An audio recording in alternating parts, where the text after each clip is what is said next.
नमस्कार, आप सभी का स्वागत है engineer Rajesh sir YouTube channel पर, जहां पर आज हम लोग जानेंगे ऊष्मागतिकी का प्रथम नियम। क्या होता है ऊष्मागतिकी का प्रथम नियम और इसका प्रतिपादन किसने किया था, मतलब ऊष्मागतिकी के नियम को किसने बनाया था और कब बनाया था, और इसको ऊष्मागतिकी के नियम को दूसरे किन नामों के द्वारा जाना जाता है। ठीक है, तो इसके बारे में हम लोग जानेंगे। तो शुरू करते हैं कि जो ऊष्मागतिकी का जो नियम है, थर्मोडायनेमिक्स फर्स्ट लॉ, इसको आंतरिक ऊर्जा के सिद्धांत पर आधारित किया गया है, मतलब इंटरनल एनर्जी के अकॉर्डिंग ही इसको प्रतिपादित किया गया है। ठीक है, और इस रूल को प्रतिपादित करने वाले थे जूल नामक एक वैज्ञानिक थे, जिन्होंने इस नियम को बनाया। कब बनाया? यह था आपका 1843 ईस्वी से 1848 के बीच में। मतलब क्या है कि 1843 और 48 के बीच में इन्होंने क्या किया, रिसर्च करते रहे आपके। ठीक है, तो ये कब किया? 1843 और 1848 ईस्वी। किसने? जूल। जो वैज्ञानिक जूल थे, इन्होंने इस पर रिसर्च करते रहे, काफी प्रैक्टिकल किए, तब उनको ये ऊष्मागतिकी का प्रथम नियम पता चला। तो कब से? 1843 और 1848 के बीच में। तो सबसे पहली बात यह है कि जब भी आपको वीडियो में पढ़ाते हैं तो कई चीजें ऐसी हैं जो काफी डीपली चीजें होती हैं, शायद मैक्सिमम कहीं नहीं पूछा जाता है और कहीं पर उनको बहुत विधिवत तरीके से पूछ लिया जाता है। जैसा कि अभी एक इंटरव्यू देख रहे थे, आईएएस का जो इंटरव्यू था, तो उन्होंने कहा, क्वेश्चन क्या पुटअप किया था कि जो हड़प्पा संस्कृति में जो ईंट निकली हुई है उसका रेशियो बताइए, किस रेशियो में उसको बनाया गया था, मतलब उसकी जो लंबाई और चौड़ाई का क्या रेशियो रखा जाता था।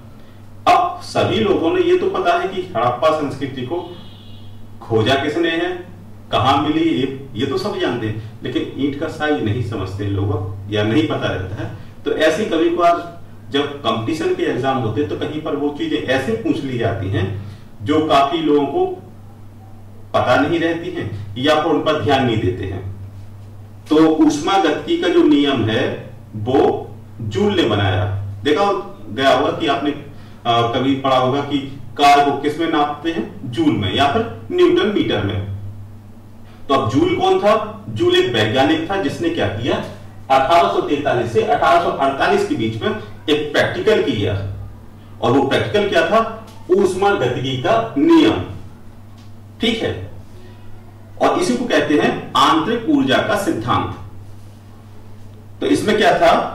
निकाय, मतलब क्या है, यदि किसी सिस्टम में चक्रीय परिवर्तन के दौरान, चक्रीय परिवर्तन का मतलब हो गया एक साइक्लिक, मतलब यदि हम शुरुआत जिस पॉइंट से करें और घूमकर वहीं पर आ जाएं तो वो कहलाता है चक्रीय, साइक्लिक प्रोसेस।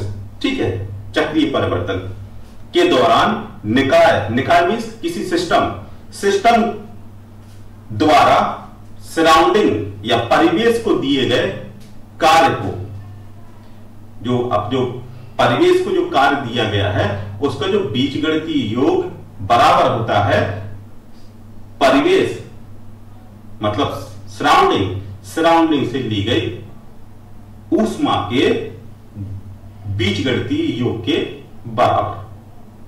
ठीक है, मतलब ये था, और कहने का मतलब ये था कि इसको प्रकृति का भी नियम कहते हैं। मतलब क्या है कि जितनी आपने ऊर्जा दी और उतनी ही ऊर्जा हमें प्राप्त हो गई। आप सरल भाषा में इसको समझ सकते हैं कि जितनी आप एनर्जी दे रहे हैं उतनी एनर्जी हमें प्राप्त हो रही है, या इसको कहते हैं ऊर्जा संरक्षण का नियम। मतलब ऊर्जा क्या है? कांस्टेंट रहेगी। कैसे? जैसे आपने पढ़ा होगा, शुरुआत से पढ़ते चले आ रहे हैं कि ऊर्जा ना तो उत्पन्न की जाती है ना ही इसको नष्ट किया जाता है। सिर्फ ऊर्जा क्या होती है? एक अवस्था से दूसरी अवस्था में परिवर्तित हो जाती है।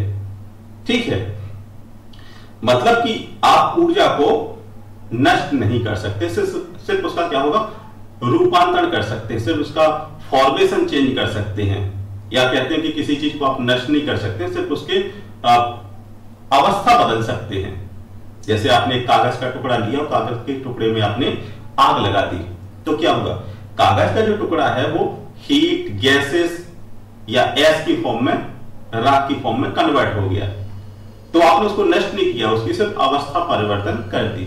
और यही ऊर्जा संरक्षण का नियम पहले भी कहा गया था कि कहा गया कि आपकी आत्मा अजर अमर है, और बाकी कि मतलब आप उसको नष्ट नहीं कर सकते, उसका सिर्फ रूपांतरण होता है। तो पहले के लोग भी जानते थे कि ऊर्जा ना तो उत्पन्न की जा सकती है ना नष्ट की जा सकती है।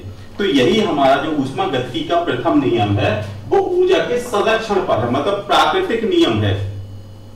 समझ गया, जो प्रकृति का नियम है वही हमारा ऊर्जा संरक्षण का नियम है, जो कि कहता है कि यदि हम किसी भी चीज को ना तो नष्ट कर सकते हैं ना उत्पन्न कर सकते हैं, सिर्फ उसकी अवस्था को बदल सकते हैं। ठीक है, तो क्या है, यदि हम किसी सिस्टम को, सिस्टम क्या है, जो साइक्लिक प्रोसेस में कार्य कर रहा है, मतलब घूम फिर के उसी पॉइंट पर आ रहा है, तो इस साइक्लिक प्रोसेस के दौरान, चक्रीय परिवर्तन के दौरान निकाय द्वारा, सिस्टम द्वारा परिवेश को दिया गया कार्य का बीजगणितीय योग, मतलब परिवेश को हम जितना कार्य दे रहे हैं उसका जो बीजगणितीय योग है वो किसके बराबर होगा, निकाय से ली गई ऊष्मा के समानुपाती। मतलब जितनी हम ऊष्मा मतलब निकाय को जो वर्क दे रहे हैं उसी की हीट के समानुपाती होता है। क्या ये रहेगा आपका साइक्लिक प्रोसेस। तो साइक्लिक प्रोसेस आपका आ जाएगा, cyclic process dq equal to cyclic process. ठीक है, और ये आ गया आपका dw। अब देखिए इसमें क्या है, ये और ये साइक्लिक प्रोसेस है, मतलब आपका ये और ये दोनों क्या है, सेम है। इसको कहते हैं साइक्लिक प्रोसेस। और dq है यहां पर परिवेश से ली गई हीट, सिस्टम से जो हमने हीट को लिया एक, और सिस्टम को दिया गया वर्क। ठीक है, तो क्या है, हीट और वर्क के इक्वल हो जाती है, मतलब कि आप कार्य को ऊष्मा में बदल सकते हैं और ऊष्मा के द्वारा हम कार्य कर सकते हैं। ठीक है, ये कहलाता है आपका ऊष्मागतिकी का नियम। अब इसमें क्या था कि जूल ने परीक्षण किया, वो आपका 1843 और 48 की ईस्वी के समय उन्होंने क्या किया, एक फिगर के माध्यम से समझेंगे। यहां पर उन्होंने क्या किया, एक बॉक्स लिया और इस बॉक्स को क्या किया, चारों तरफ से कुचालक जो होता है इंसुलेटेड मटेरियल से उसको चारों तरफ से कवर कर दिया। जिससे क्या होगा, कुचालक तो आपने पढ़े भी होंगे कि जो हीट को एक तरफ से दूसरी तरफ डाइवर्ट नहीं होने देते हैं। तो ऐसे ही उन्होंने क्या किया, एक बर्तन लिया और बर्तन को चारों तरफ से एक कुचालक पदार्थ से, मतलब इन्होंने क्या किया कि चारों तरफ एक जो आपका इंसुलेटेड मटेरियल है वो लगा दिया। ठीक है, और इस बॉक्स के अंदर उन्होंने लिक्विड को भर दिया। ठीक, लिक्विड भर दिया, ये क्या पूरे में लिक्विड भरा हुआ है। और इसी बॉक्स में क्या किया उन्होंने, एक थर्मामीटर लगा दिया। थर्मामीटर का काम होता है तापमान को मेजर करने के लिए। अब इन्होंने क्या किया कि यहां पर एक मैकेनिज्म लगाई, उस मैकेनिज्म को यहां पर जो आपका जो चक्री या ड्रम, इससे इन्होंने कनेक्ट कर दिया और ये यहां पर ये आ गई, मतलब यहां पर हो गया बेड। तो क्या था कि जब बेड यहां पर था और इस बेड के कारण ये बेड ए पॉइंट से बी पॉइंट पर आ गया। ठीक है, मतलब जब ए पर था और फिर ए के बाद ये वेट बी पॉइंट पर आ गया। जब बी पॉइंट पे आया तो ये रस्सी यहां पर घूमी ये, और यहां पर होगा बर्क, यहां पर बर्क होगा। कैसे भी कोई मैकेनिज्म वहां पर कार्य करना स्टार्ट कर दिया। जब यहां पर बर्क होगा तो बर्क होने पे क्या होगा, यहां पर जो लिक्विड है इसका टेम्परेचर इंक्रीज हो गया, तापमान बढ़ गया। तो जब तापमान बढ़ा तो यहां पर थर्मामीटर के माध्यम से यहां पर मेजर कर लिया। मतलब यहां पर क्या किया, कार्य किया गया, और कार्य किस में कन्वर्ट हो गया, हीट की फॉर्म में। ठीक है, अब फिर उन्होंने क्या किया, एक कंडीशन तो यहां पर फिक्स हो गई। कंडीशन क्या थी कि यहां पर एक बॉक्स है, बॉक्स को चारों तरफ से इंसुलेटेड मटेरियल से घेर के रखा हुआ है, इसके अंदर एक तरल भरा हुआ है और एक मैकेनिज्म है। जब इस भार को ए पॉइंट से बी पॉइंट पर लाते हैं तो ये मैकेनिज्म यहां पर घूमती है, कार्य करती है। तो यहां का जो तरल है वो हीट हो जाता है, हीटेड हो जाता है, टेम्परेचर इंक्रीज हो जाता है। जब टेम्परेचर इंक्रीज होता है तो यहां पर इसको मेजर कर लिया जाता है कि कितना हमारे यहां पर टेम्परेचर हो गया। ठीक है, अब उन्होंने क्या किया, फर्स्ट कंडीशन समझ में आ गई। अब उन्होंने क्या किया, इसी मैकेनिज्म को, इसका जो इंसुलेटेड मटेरियल है इसको निकाल कर इसी मैकेनिज्म को क्या किया, ठंडे पानी के अंदर रख दिया। तो क्या होगा कि जब ये ठंडे पानी के अंदर इसको रखा तो क्या है, जब यहां का जो तापमान बढ़ा हुआ था, जब इसका जो तापमान कम हुआ तो जिसका जो टेम्परेचर कम होने के कारण क्या होगा कि जो आपका जो बेड था बी पॉइंट पर वो ऑटोमेटिक ए पॉइंट पर आ गया।